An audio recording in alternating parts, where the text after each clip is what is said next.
Good afternoon, everyone. It is my pleasure and I guess my privilege to introduce today's program because it's going to feature for your enjoyment, and I know you're going to enjoy it, 4 organizations that are near and dear to my heart personally.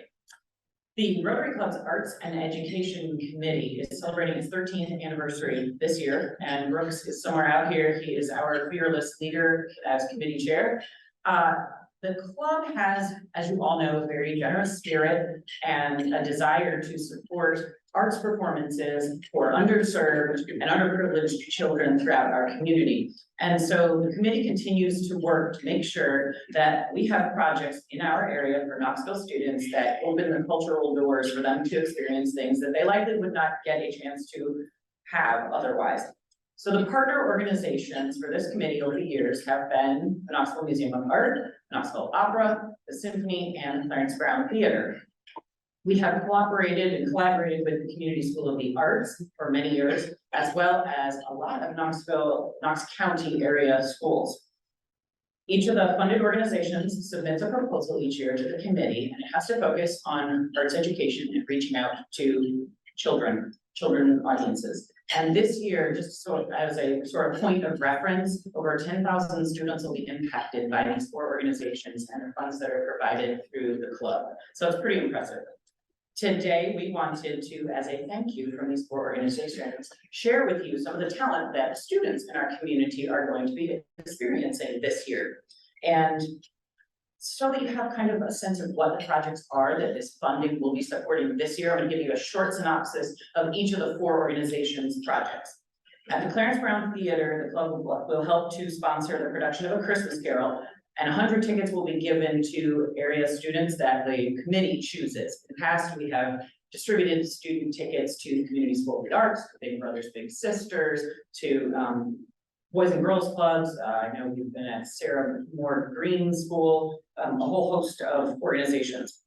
At the Museum of Art, we will be sponsoring the East Tennessee Regional Student Art Exhibition, which is a professional level juried art exhibition, which over 1,000 students from middle and high school apply to, and over 350 are chosen for this. So it's a really great opportunity for the students to be juried and displayed in a professional setting. At the Opera, we'll be supporting programs that come out of the Education and Outreach Department, including free admission for students to Opera 101, African American Voices, in-school staged opera presentations, which are super popular with schools, and free tickets for Community School of the Arts students. And at the Symphony, there'll be free attendance for over 500 students from area Knox County underprivileged, I would call them Title I schools, honestly, for our young people's concerts and very young people's concerts. So a whole host of experiences for students throughout our area. We'll get to hear the talent today. We're very thankful that Rotary Club supports these organizations, and without further ado, I'll hand it over to Jason Harden, who's going to introduce a little bit of what the opera will be presenting first.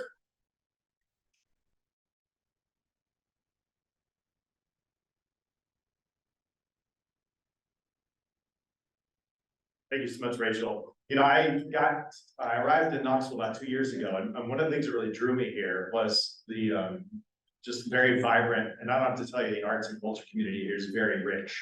And it's been a privilege to be part of Rotary that understands that while also, you know, supporting basic needs in our community, that art and culture is also a need, and your support of us in helping us provide that has been wonderful. Many of you serve on boards. There are organizations in the room. Frank Graffea at Joy Music School, who's now part of us. Kenneth at River Rail, who's actually acting in a show right now at River Rail. Got a lot of talent in the room. Frank was in my shoes years back. He's the one that started Rossini Festival for us. So I mean, the way this community's been involved for so long, it's just really grateful to be here.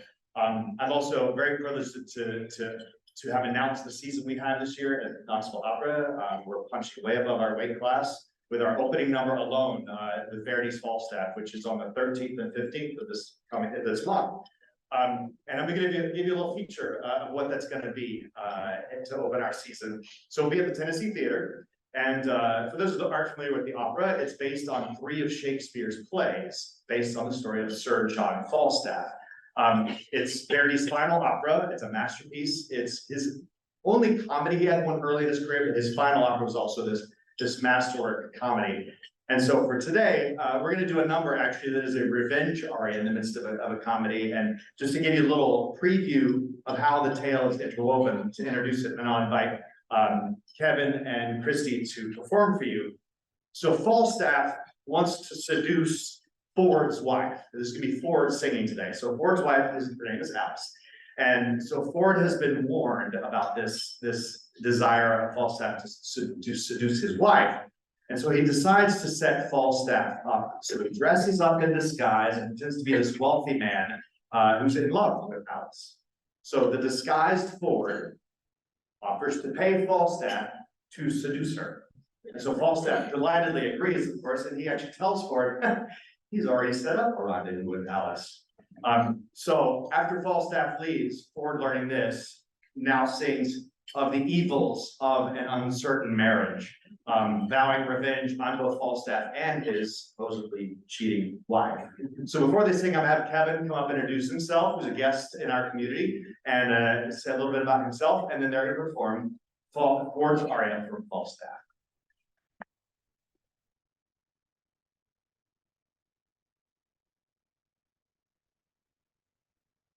Hello, everybody. It's my pleasure to be here, and thank you very much for the invitation. As they already introduced me, my name is Kevin Molines. I am originally from Costa Rica, and I live in Philly. I'm a resident artist at the Academy of Vocal Arts, and the last January I did the Met competition here in the Tennessee district, and I happened to win it. Thank you. And the nice thing that I get to know Knoxville, who was among the audience that day, and they offered me to sing. Actually, I began singing Ford's monologue in that competition, and Kate Bolin told me, "Could you please send me a recording of that aria?" And I just did. And I got the job. So I'm here to delight you with this aria that I think is one of the most breathtaking, because it's a Verdi wrote the whole thing, but the aria is also really shocking. I hope you don't freak out, and please enjoy.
Ora fissata, amato l'infanno, amato e truffato,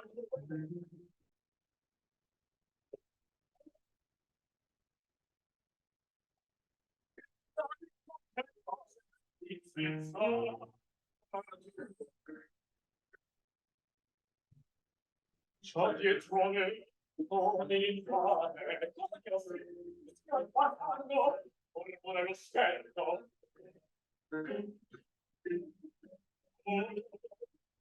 Matrimonio,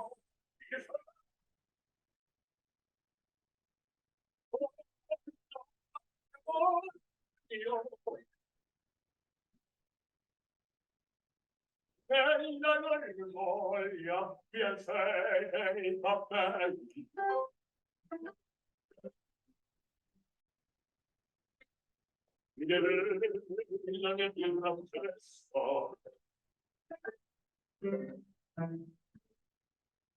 Tutto il mio despono la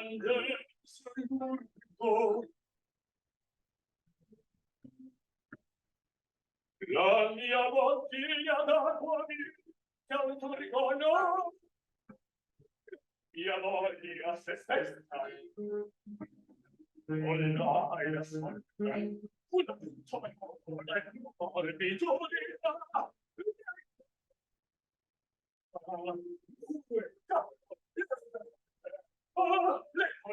le colina ma che fuggirei no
Stephen Wicks is going to join us next to tell us a little bit about what is going on over at the Knoxville Museum of Art. Stephen is the head curator over there and has been with the museum for a good long while.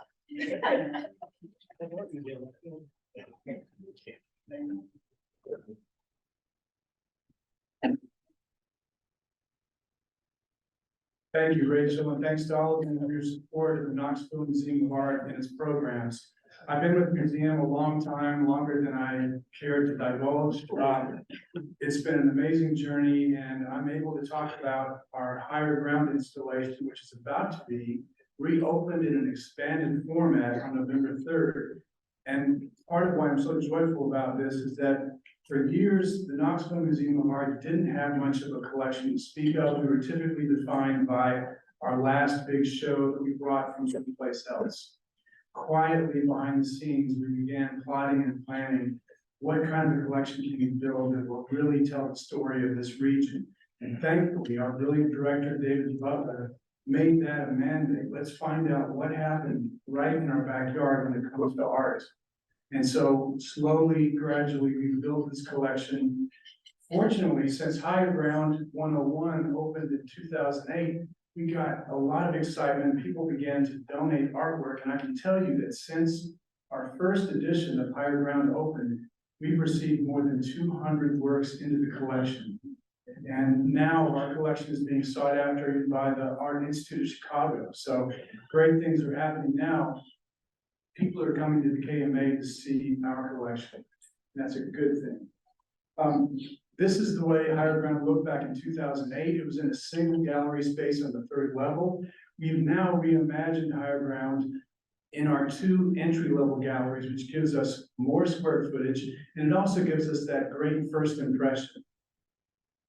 Here you see the galleries color-coded. Each color zone represents a different theme.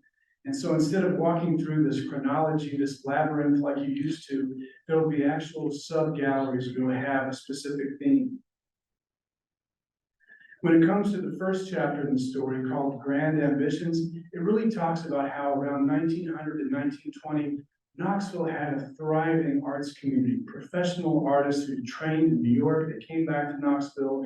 They wanted to raise the bar for the arts here at home. And Kaplan Wiley and Lloyd Branson are two of the greatest in terms of what they're able to do on canvas, but also as leaders. We've been able to flesh out that early arts community by acquiring work by Adelia Lutz and Mamie Freeman, two powerful women leaders in the arts, as well as Hugh Tyler, who did the landscape on the left. He was James Agee's uncle and a talented painter in his own right. Another chapter is called Shaping a Regional Identity. It looks at this change in the art scene, where instead of having this cohesive urban group of professional artists, you had itinerant artists who are now going into the Smokies. And then you had outside artists who are coming into Knoxville and trying to make sense of this burgeoning southern town. You can see the works by Elliot Porter on the right, as well as Charles Crouch and Jim Thompson, who spent much of their time in the Smokies. Ansel Adams, who did the black and white photograph on the left, he came here in 1948. A few people are aware of that. Thomas Hart Benton, the famous regionalist who did the piece on the right, he came here in 1928 and recorded disappearing farming techniques in this important print. Joseph and Buford Delaney are two of the greatest artists from Knoxville. We have fabulous collections of their work. This new higher ground installation gives us more square footage to devote to these two masters. They both left Knoxville at an early age, and they couldn't have been more different as people and as artists. Here we're seeing the work of Buford. He was the older brother. He's internationally known for his ability to basically capture light and movement, not only in these powerfully vibrant abstractions that you see on the right, but even in his portraits. Here we see a portrait of his best friend and writer, James Baldwin.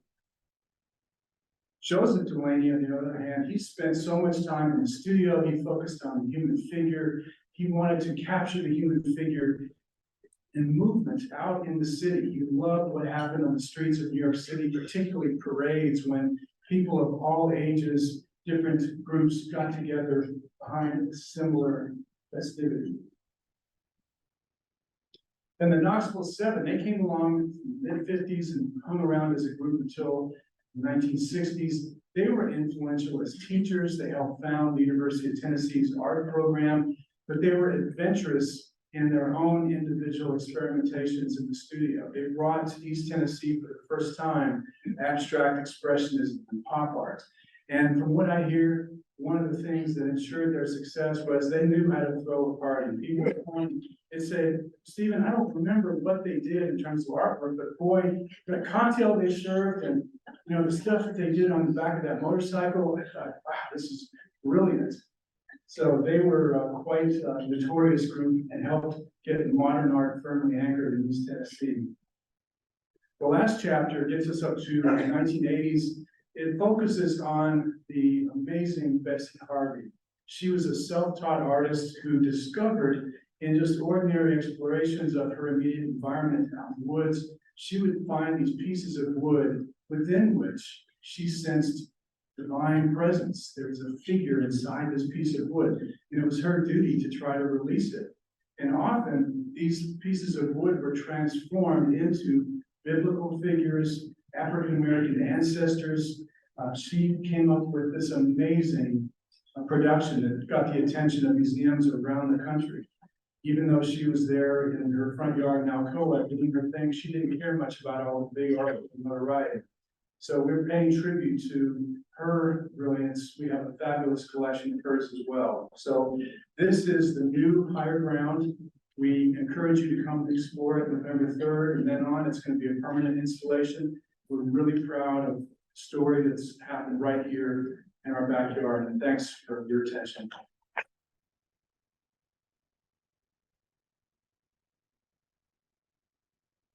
Thank you, Stephen. It's so exciting to see all the wonderful things that are happening over at KMA. And I'm really lucky to be able to introduce 4 very talented musicians from the symphony. Internally, these 4 are known as our Music and Wellness Quartet, because one of the core programs that we at the symphony interact with our community in is a program that takes musicians out into health and wellness settings. So this group will play for babies in the NICU, they will perform for patients and staff. Sean has for many, many years played in chemotherapy treatment phase. They do amazing work. They'll also perform as part of our young people's concerts and very young people's concerts this fall and spring, which Rotary Club funding is helping to make possible. So I have 4 folks, they are all full-time professional musicians within the symphony. Sean Clare is our first violinist today. Ikuko Koizumi is our second violinist. Stacy Nichols, sorry, is our cellist. And Josh Aldrich, who is one of our newest members of the orchestra. 3 of these folks you will probably have seen if you come to symphony concerts for many years. They are stalwarts within their 3 sections, and like I said, Josh is in his 2nd season with us. Sean, do you want to announce what y'all are going to be playing for everyone today? The piece that we're going to play today is Tango por una Cabeza. It's by Carlos Gardel, and it is the tango that was used in the movie that Al Pacino starred in called Scent of a Woman, the blind military officer dancing tango. So that's this piece. And the second piece is very obscure, you won't recognize it. But, tango por una Cabeza.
We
do have that second piece for you. It's very short. Got it? Okay.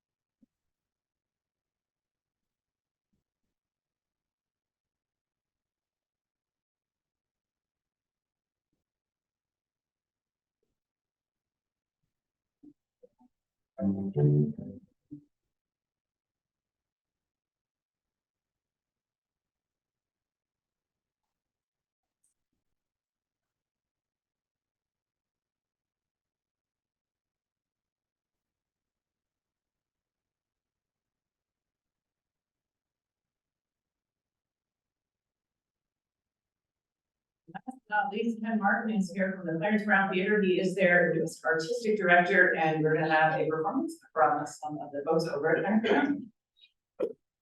Good afternoon, everybody. Thank you so much for having us here today. I just wanted to say a couple of things before I let the talent to actually show up here. We are the Clarence Brown Theater. We are a professional theater company, Knoxville professional theater company, in residence at the University of Tennessee. I went to the game on Saturday night. I have heard enough of that song. I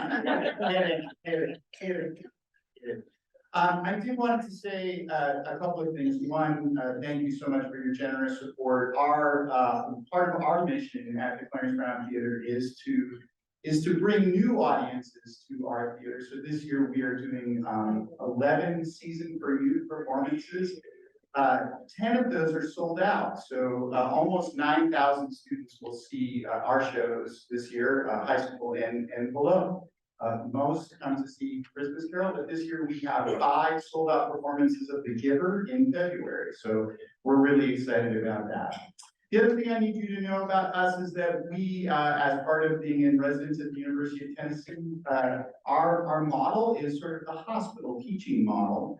Our students are both students and part-time professionals with the theater company. So I've invited our 8 new MFA acting students here today. 2 of whom are going to perform for you, but all 8 of them are sitting over here. So I want to check.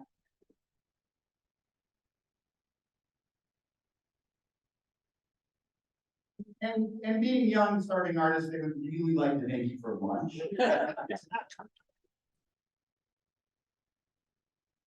I'd like to welcome up here first Denzel Desjardins.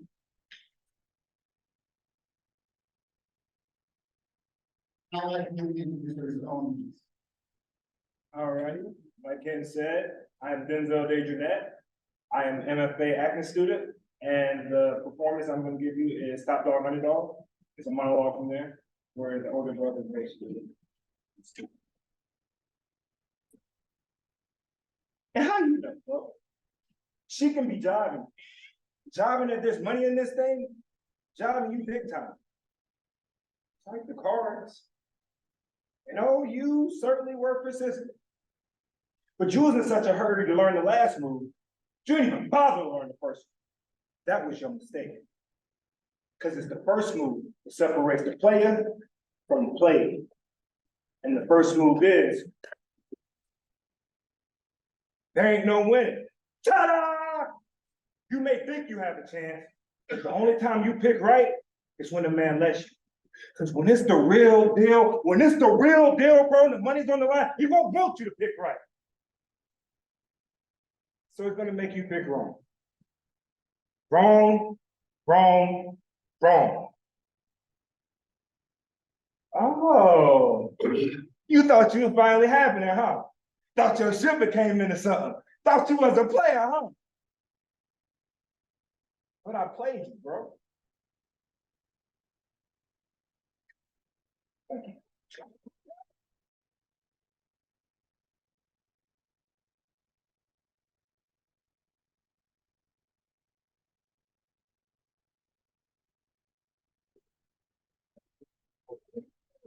Everyone? Hi. Hi, my name is Grace, and I am also an MFA candidate, first year at the University of Tennessee and the Clarence Brown Theater. I have a little song to play for you.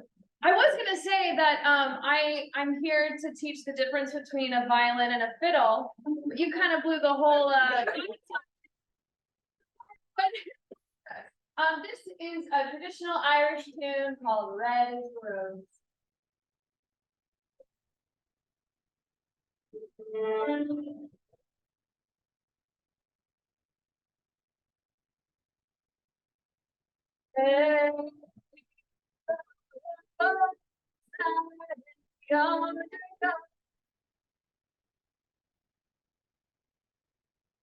And so